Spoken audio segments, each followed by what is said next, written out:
क्या टॉपिक है? Spirit of fear. Fear किसे कहते हैं? खौफ को, डर को। और ये डर खौफ की एक स्पिरिट है, एक रूह है जो आप में डर पैदा करती है। जब आपको खौफ हो रहा हो, इसका क्या मतलब होता है? इसका मतलब होता है कि खुदा वहां पे नहीं है। अगर खुदा वहां पे नहीं है तो फिर आप किसकी आवाज सुन रहे हो?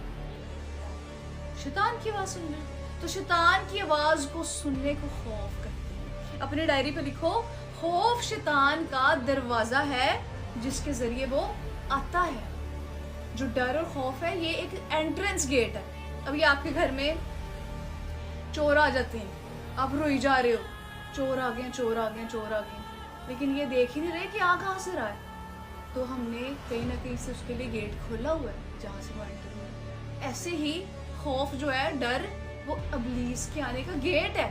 बहुत से लोगों ने जिसको ओपन किया हुआ है। फिर वो कहते हैं हमारी जिंदगी में मसले नहीं खत्म हो रहे। कुछ औरतें कहती हैं हमारे बच्चे नहीं पैदा हो रहे, हमारा रहम बंद हुआ हुआ है, बीमारियां लोग के घर से नहीं जा रही, गुर्बत नहीं जा रही। क्यों? क्योंकि उन्होंने दरवाजे खोले हुए हैं और इवन उनको पता ही नहीं है कि दरवाजे कौन से खोले हुए हैं। खौफ इस बात का निशान है कि आप यकीन कर रहे हैं कि खुदा आपके साथ नहीं है।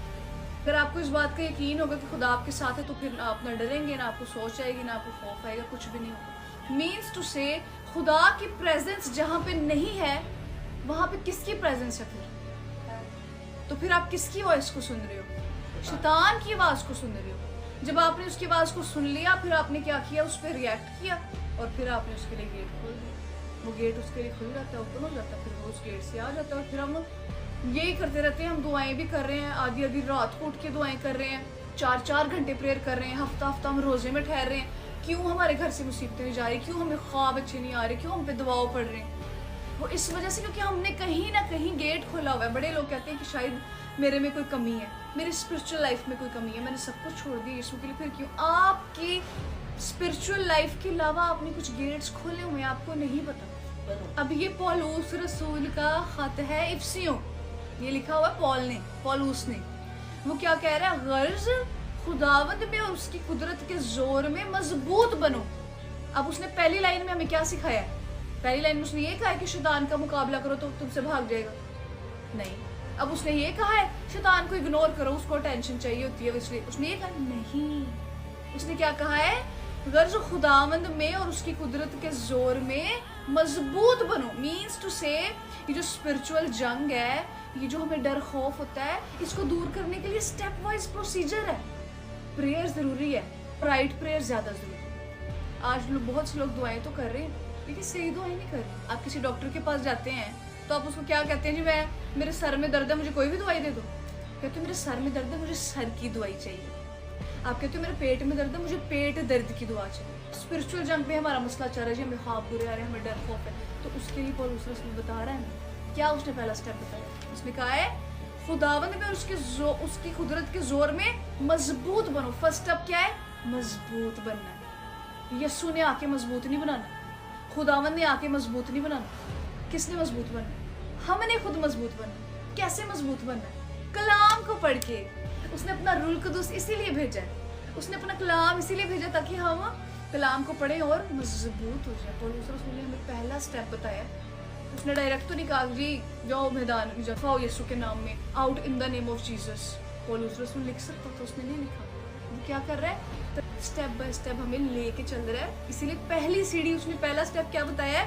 मजबूत बनना। अब दूसरी आयत पढ़ो। दूसरी आयत में खुदा के सब हथियार बांध लो कि तुम अबलीस के मंसूबों के मुकाबला में कायम रह सको। अब उसने क्या कहा यहाँ पे? खुदा के सब हथियार बांध लो। क्या बांध लो? कितने हथियार? सब। अब हमें पता है कौन कौन से वो है हथियार, हमें पता है।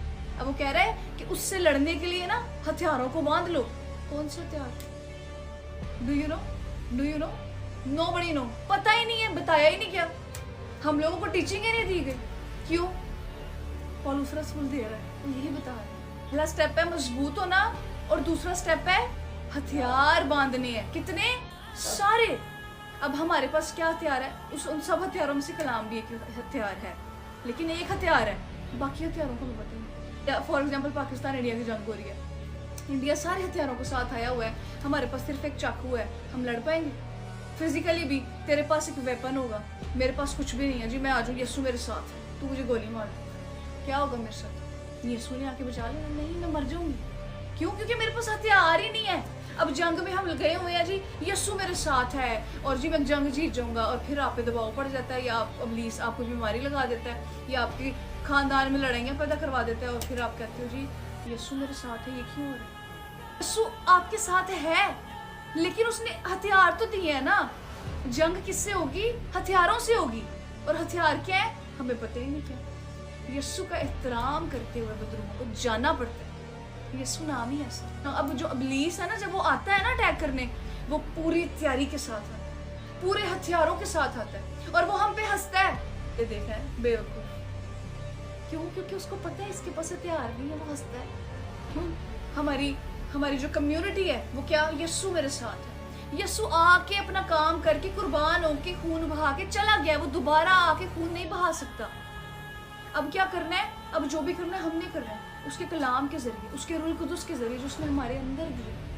ने कहा सब हथियार मानो, ताकि इब्लीस के मंसूबों के मुकाबला में कायम रह सको। मीन्स टू से पौलुस को पता है कि अगर इसने अपनी जिंदगी यीशु को दे दी, आगे इब्लीस ने अपने मंसूबे बांधने, प्लानिंग्स करनी है, उसने पहले ही बता दी, क्योंकि उसको पता है कैसा होना है। हमें लगता है हमने अपनी जिंदगी यीशु को दे दी है, तुम्हारी लाइफ इजी है। पौलुस रसूल खुद बता रहे कि जब इस जिंदगी यीशु को दे के आगे जाओगे ना, तो इब्लीस के मंसूबे भी आएंगे। स्पिरिचुअल जो जंग है, स्पिरिचुअल वॉरफेयर है, वो रियल है, झूठी नहीं है।